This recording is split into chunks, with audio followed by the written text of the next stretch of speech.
Well, congratulations, Seppos, you're finally on track to being a first world nation. An Australian-style point system, eh? Who'd have thought you boys could wrap your heads around that? Maybe you'll even get some gun control or bloody hate speech policy through soon to boot. Now, before I get ahead of myself, I'd like to thank the original first Australian Indigoriginal custodians of the land down under, the Gin Gin Bunganungas. Always was, always will be. With that out of the way, let's get stuck in.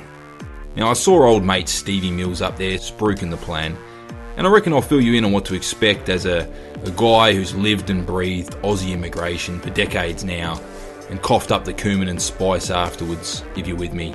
Now, don't get me wrong, I'm sure the system you had before was working out just great, you know, tired, poor, huddled masses, all that good stuff. But if you want to be on track to becoming an Asian nation like us, according to the latest Australian census that is, then you'll need to be a little bit more selective. Sure, you're enjoying your burritos, tacos and Haitian chicken and peas for now, but you haven't lived until you've enjoyed a true blue dinky dye pho, served up by a Rigi Di Jocka Chonga in the suburb you grew up in.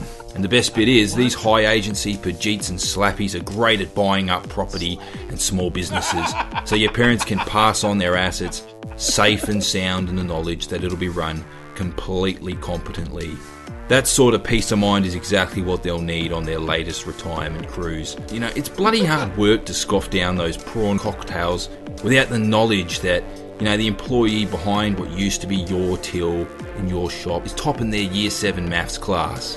And your immigration policy will probably be tied to small business ownership as well. So that means the curry munchers out there have an extra incentive to endlessly on-sell the same exact business to their cousin and second cousin and brother-in-law and run it at a loss just to get their tiny little binded feet in the door.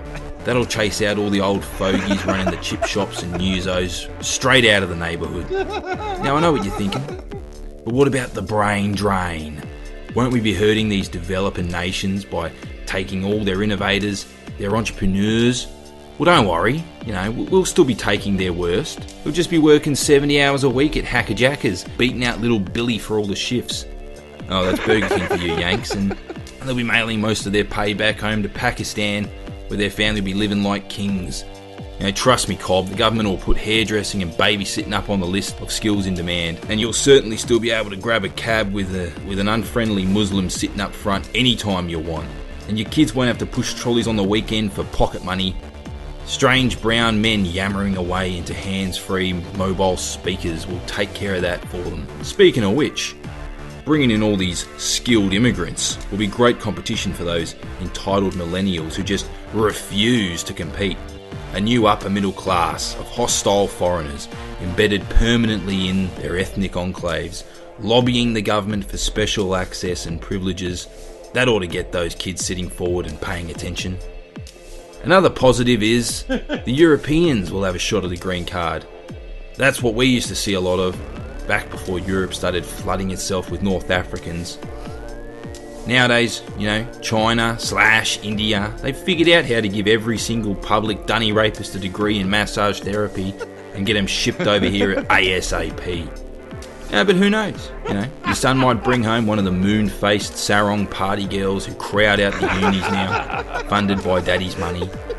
These girls have turned the sex industry on its head, and they're looking for skinny Triforce tattooed dinkum lads to fulfill all their wildest fantasies.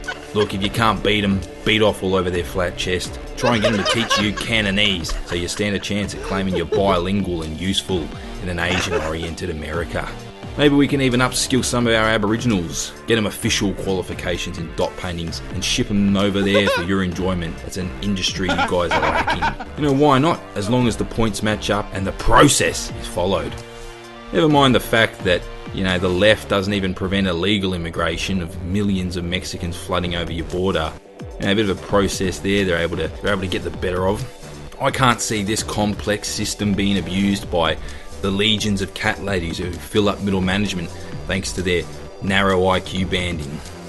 You bloody ripper. Life's good here in the lucky country. 我动手干嘛呀？我就问你完没完？ Oh shit, that's my supervisor. Look, I better get back to it, mate. Now, take it easy. Shit cunt out. 你也是这种态度做这份上吗？ No, Mr. Wang.